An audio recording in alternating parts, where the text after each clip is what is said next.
Okay, so we look at Metal Gear Solid 5 at 21:9. So it's been ages since I did the original video about this game at 21:9, so it's overdue an update. And it's a very positive one at that. So whilst the game still lacks native support for 21:9 and still gets broken every time the game is updated, there are fixes to all of the issues that we ultra-wide users are experiencing. So first up, the gameplay needs a fixed exe to run, replacing the original one, and there are two versions, one for 2560 by 1080 and one for 3440 by 1440. They'll all be linked in the description as to how to install, and it's really easy, so definitely do it.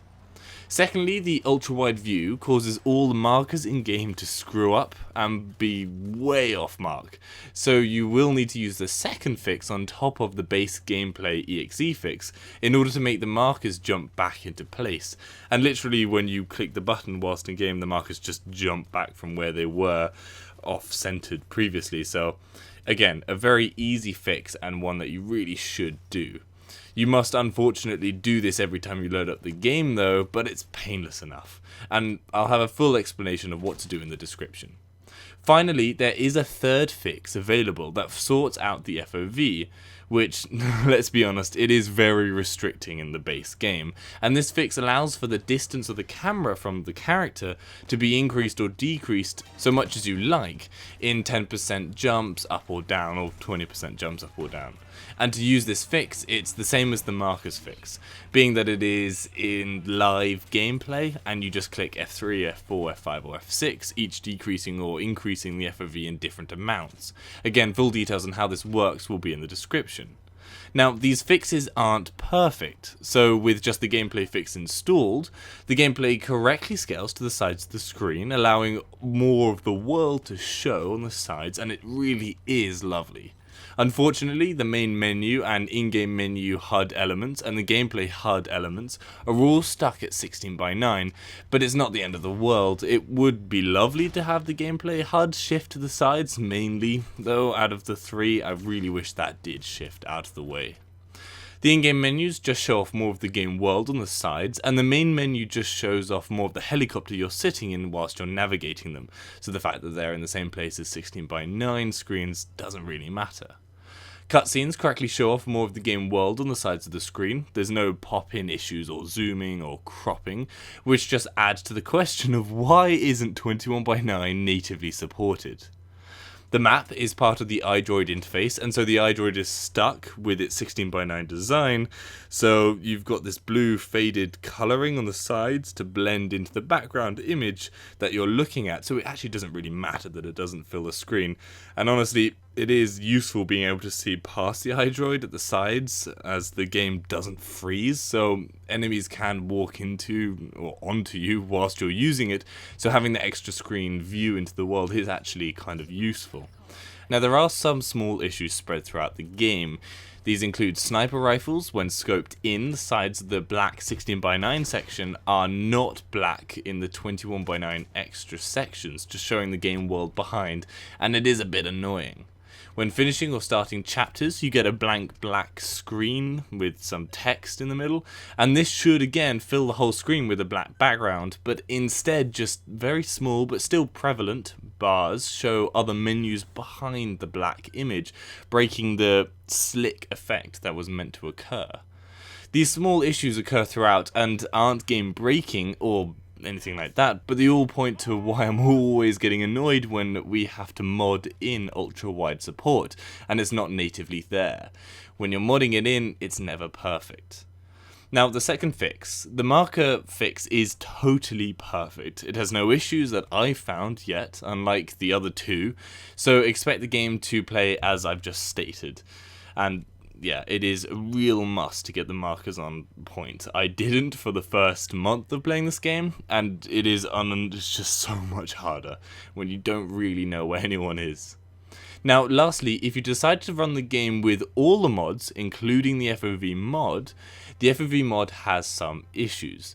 Because it gives you total freedom to increase or decrease the FOV with no limit at all essentially, it allows you to break any view. You can go ridiculously far out and far in, but honestly it doesn't matter. Just click the opposite direction and you can go back to the better or correct FOV size that you want. However, increasing FOV does cause a fisheye effect on the sides of the screen the higher you go, so again, that will be a personal preference. However, a funny, though annoying problem is that the main menus with an increased FOV over the native one has the undesired effect of showing you outside of their expected view of what they thought you would see, and as you can see, it's just totally broken, this weird grey circle. I don't even know what's going on.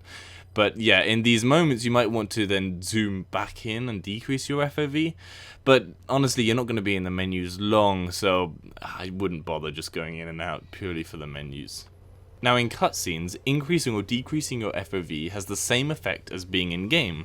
It's a live change of your FOV, so you can be zoomed right in or right out of cutscenes, which could break the scene as they usually are trying to direct your view really precisely, especially I've found in this game, and so you zooming out or zooming in could break what they want you to see.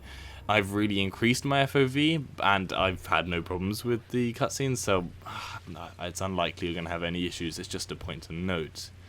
Now, I've made the point already, and I want to make it clear again, just for anyone who does use the FOV mod. It does change literally whatever you're doing in game, aiming down the sights, cutscenes, menus, everything. So just be aware of it. It could sort of change your game in ways maybe you didn't want. It's not how the developers expected it to be played, so I don't know. But I really like being further away from my character when I'm playing. Overall, these fixes don't really seem to impact performance dramatically, and should now allow you to play at 21:9 as best as we currently can.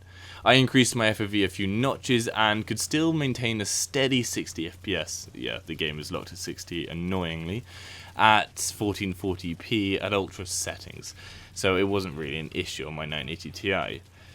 Anyway, give this video a like if you found it helpful, and subscribe for future info. For any other games at 21:9, head over to my channel. Hopefully I've covered it. If I haven't, then leave a comment down below and I'll try and cover it. Have a good day.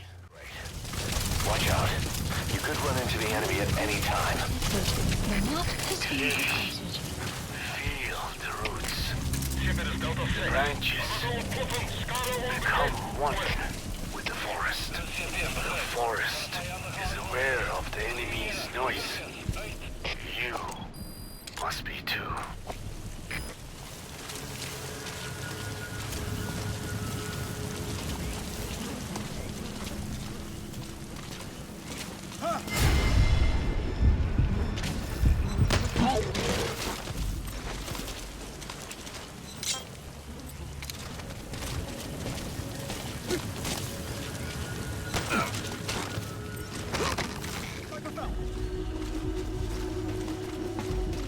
Enemy presence detected.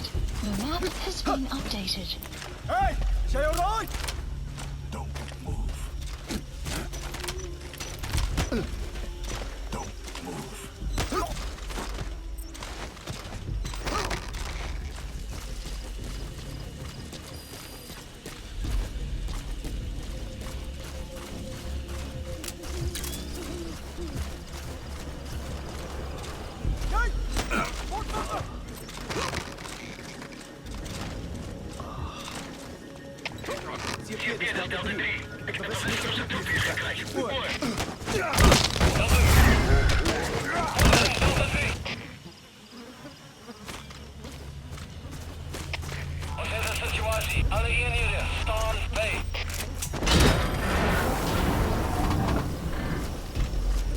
Target extraction confirmed.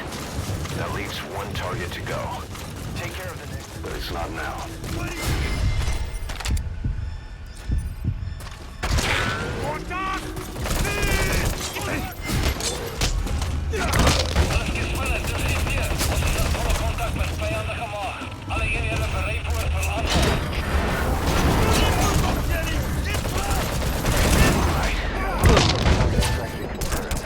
We've avoided the worst possible outcome.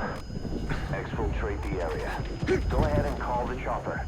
You can also exfiltrate the mission area by land.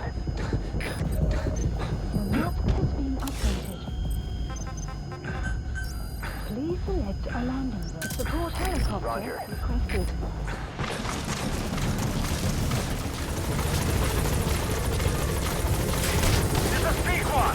On station at LZ!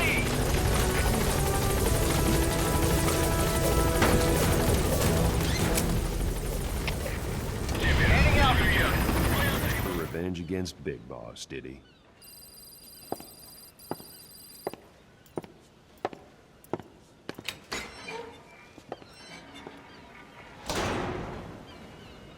Boss, I've updated the mission list. We've received some new job offers. The details are on your iDroid.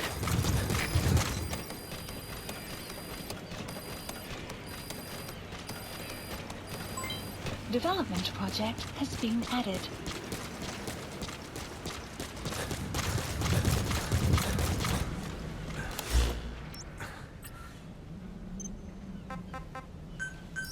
Please landing zone confirmed. Roger.